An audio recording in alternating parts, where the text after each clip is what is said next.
سلسلہ رفاعیہ جس بزرگ کے نام سے مشہور ہے، تاریخ اولیاء میں جن کو شیخ احمد کبیر رفاعی کے نام سے جانا جاتا ہے، انہی کے آستانے کی آپ زیارت کر رہے ہیں۔ اللہ پاک ویڈیو دیکھنے والے تمام بھائیوں کو حضرت شیخ احمد کبیر رفاعی رحمۃ اللہ علیہ کے آستانے کی حاضری نصیب فرمائے۔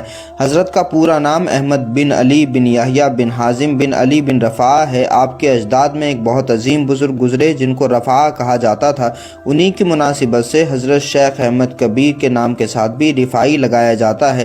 آپ سید الشہداء حضرت امام حسین علیہ السلام کی اولاد میں سے ہیں۔ آپ کی کنیت ابو العباس اور لقب محی الدین ہے، جبکہ مسلک کے اعتبار سے حضرت شیخ احمد کبیر رفاعی شافعی ہیں۔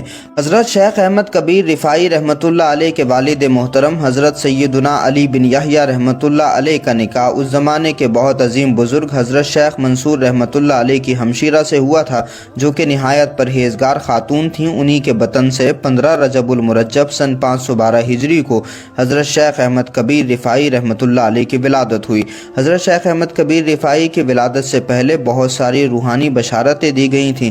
ایک بزرگ کا ان کے گاؤں سے گزر ہوا۔ حضرت شیخ احمد کبیر رفاعی رحمۃ اللہ علیہ جس گاؤں میں پیدا ہوئے، اس گاؤں کا نام ام عبیدہ ہے۔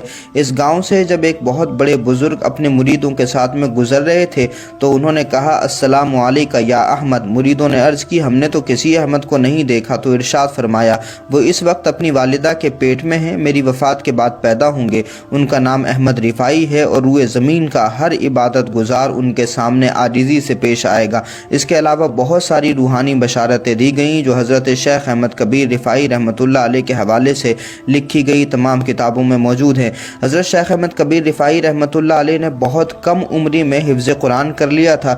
تمام اولیاء صوفیہ کی تاریخ میں ہمیں یہ بھی ملتا ہے کہ قرآن مجید سمجھنے کے ساتھ ساتھ میں ہمارے صوفیہ کرام نے بہت کم عمری میں قرآن مجید کو حفظ کر لیا تھا۔ تو حضرت شیخ احمد کبیر رفاعی رحمۃ اللہ علیہ نے بہت کم عمری میں تقریباً 7 سال کی عمر تھی جب آپ نے اپنے سینے میں قرآن مجید کو حفظ کر لیا، اور اتفاق یہ کہ آپ کے والد محترم کا بھی سایہ آپ کے سر سے اٹھ گیا، یعنی آپ یتیم ہو گئے۔ اس کے بعد حضرت شیخ منصور نے اپنی بہن اور بھانجے حضرت شیخ احمد کبیر رفاعی کو اپنی خانقاہ میں بلا لیا اور وہیں ظاہری علوم کی تکمیل ہونے لگی۔ زمانے کے بڑے بڑے اساتذہ سے آپ نے ظاہری تعلیم حاصل کی۔ 20 سال کی عمر میں حضرت شیخ احمد کبیر رفاعی رحمۃ اللہ علیہ نے فقہ پر، حدیث پر، تفسیر پر، تمام ظاہری علوم پر زبردست دسترس حاصل کر لی تھی، اور زمانے کے بڑے بڑے لوگ آپ سے تعلیم حاصل کرنے کے لیے آتے تھے۔ حضرت کی سجادگی کا واقعہ بڑا دلچسپ ہے۔ حضرت شیخ منصور رحمۃ اللہ علیہ نے اپنی سجادگی کے لیے بھانجے کا انتخاب کیا۔ بیوی کو شاید یہ بات ناگوار گزری تو انہوں نے کہا کہ آپ اپنے بیٹے کو سجادہ نشین بنائیں۔ تو حضرت شیخ منصور رحمۃ اللہ علیہ نے بھانجے کو بھی بلایا، بیٹے کو بھی بلایا، اور دونوں کو کہا کہ درخت کے پتے توڑ کر کے لاؤ۔ تو حضرت شیخ منصور رحمۃ اللہ علیہ کے بیٹے نے درخت کے پتے توڑ لیے اور شیخ احمد کبیر رفاعی خالی ہاتھ چلے آئے۔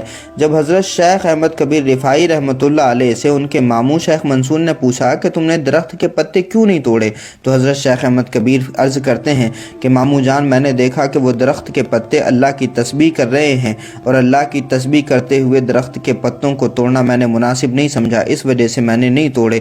تو حضرت شیخ احمد کبیر رفاعی رحمۃ اللہ علیہ کو اسی وجہ سے ان کے ماموں شیخ منصور رحمۃ اللہ علیہ نے اپنی سجادگی عطا فرمائی، اور تمام دنیا میں پھر سلسلہ رفاعیہ کو حضرت شیخ احمد کبیر رفاعی نے عام کیا، اور ہندوستان میں بھی سلسلہ رفاعیہ کے بہت سارے مریدین عقیدت مند موجود ہیں۔ اگر آپ بھی مرید ہیں تو کمنٹ باکس میں شیخ احمد کبیر رفاعی کی کرامت، ان کے تذکرے، ان کی سیرت کے حوالے سے بیان کر سکتے ہیں۔ حضرت شیخ احمد کبیر رضی اللہ تعالیٰ نے ارشاد فرمایا کرتے تھے کہ دین میں بدعت کی آمیزش نہیں ہونی چاہیے، ہمت ہمیشہ سستی پر غالب ہو، اور عمل ریا سے یعنی دکھاوے سے پاک ہونا چاہیے۔ ہمارے بزرگوں کی یہ بڑی خوبصورت تعلیمات ہیں۔ حضرت شیخ احمد کبیر رضی اللہ تعالیٰ عنہ کا مزار مبارک بھی عراق میں ہے۔ اللہ پاک ویڈیو دیکھنے والے تمام بھائیوں کو حضرت شیخ احمد کبیر رضی اللہ تعالیٰ عنہ کے روضے کی حاضری نصیب فرمائے۔ حضرت شیخ احمد کبیر کی تعلیمات پر ہم سب کو عمل کی توفیق عطا فرمائے۔ شیخ احمد کبیر کے نام سے تمام دنیا میں فاتحہ کا اہتمام ہوتا ہے، ان کو بھی یاد کیا جاتا ہے، اور تمام دنیا میں حضرت شیخ احمد کبیر کے عقیدت مند رہتے ہیں۔ اللہ پاک ہمیں بزرگوں کا عقیدت مند بنائے، ہماری نسلوں کو اولیاء اللہ کا جانثار بنائے۔